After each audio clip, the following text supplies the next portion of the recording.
Alright, so I'm on my way with some targets again. But the big problem or the challenge is here, I'm not allowed to say whose slugs I'm shooting. These are brand new slugs coming onto the market very soon, hopefully, because at this stage the initial testing looks extremely promising. It's a very lightweight slug.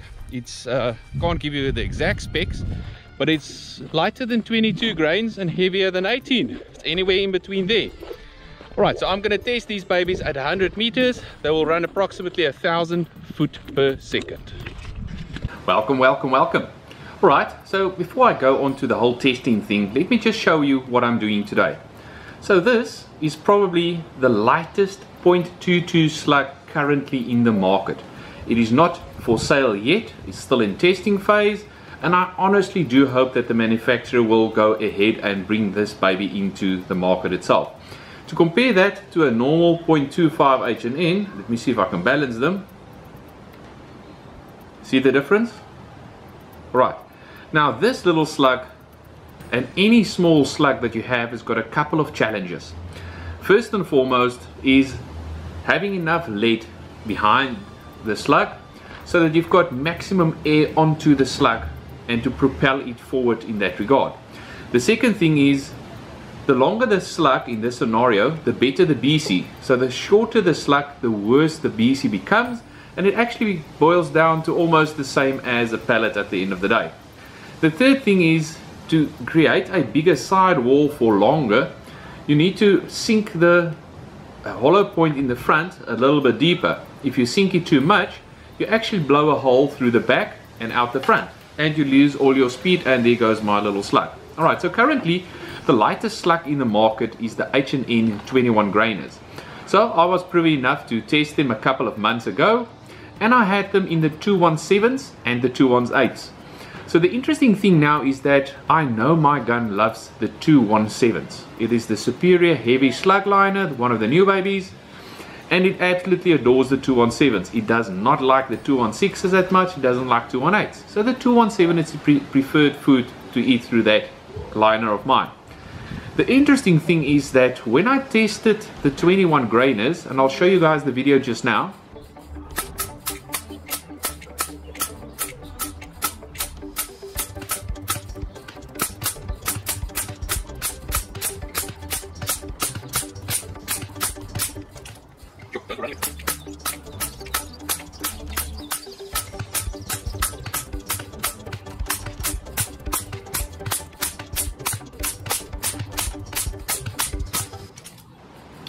At the 30 meter mark, there was not a huge difference between the 218s and the 217s, but I could see a small percentage of the 218s being more accurate than the 217s, which was weird for me because I know my gun loves the 217s. So I took them out to the 100 meters. Watch this.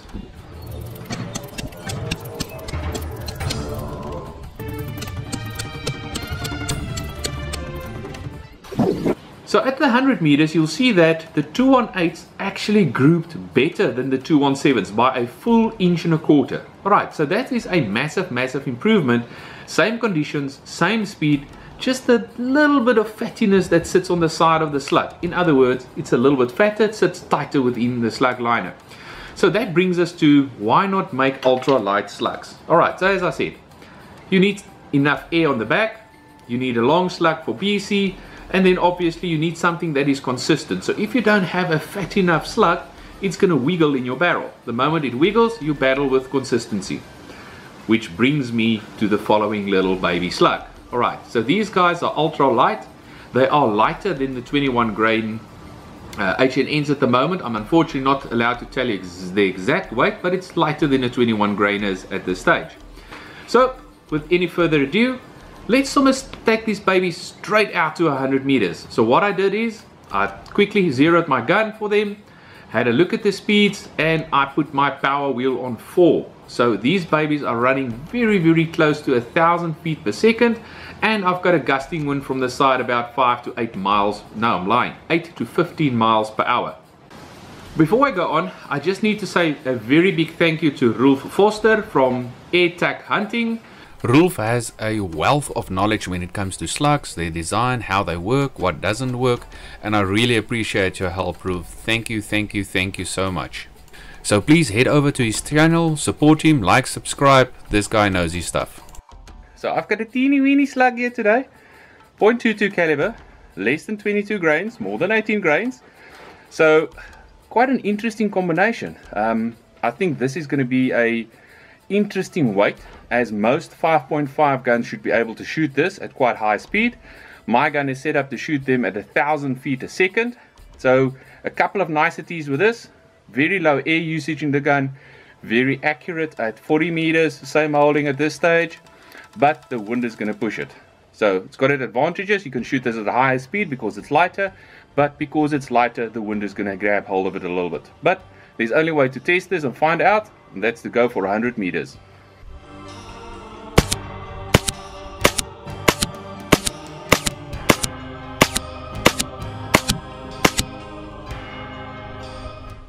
Now that isn't a bad grouping with it.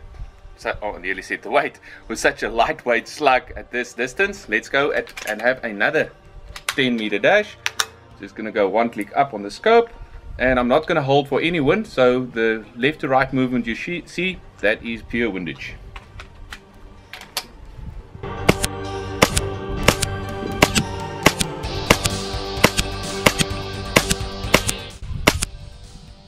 Lost count. Let's finish the magazine.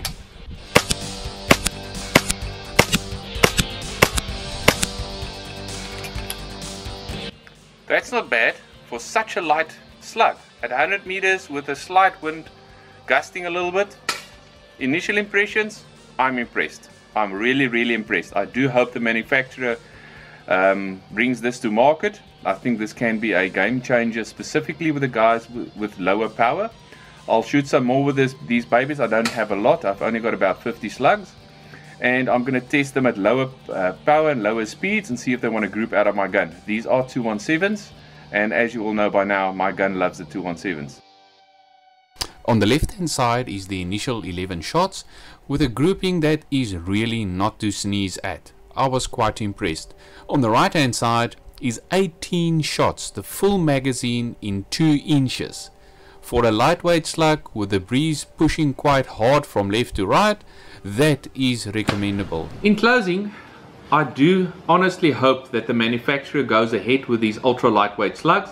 I think they can open up a massive market if they can get it right, specifically with the guns that can't shoot the 26 grainers or the 23 grainers. If I can produce a slug that I can shoot at a high speed, but with a gun that is not as powerful as the impact, that might open a massive market. And it will also help the guys out there that do want to shoot slugs but can't propel them at 1,000 feet per second.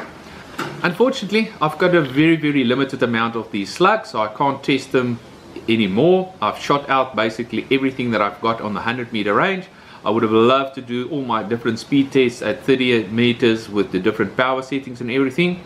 The only thing that I did get to do was shoot the 100 meters.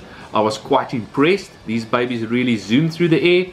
Yes, the wind does take them quite a lot because they are so light, but for the guys that don't have powerful guns like the Impacts of the world and the Daystate and all those nice guns out there, this might be the alternative when it comes to shooting slugs. They are a lot better in the wind than pellets, so they buck the wind a little bit better. But the key ingredient with these light slugs is they keep their velocity a lot better. They still got a better BC than the pellets have at this stage. In other words, at 100 meters, they don't drop or fall out of the air like a plume or a feather at this stage, or a brick for all I care. So I hope you guys like this. Please like and subscribe. I'm close to my 2,000 viewers. I need to get up to 8,000 subscriptions before I can get some decent sponsors and show you guys some more stuff. Like, subscribe, tell a buddy. I'll see you guys next time. That's all, folks.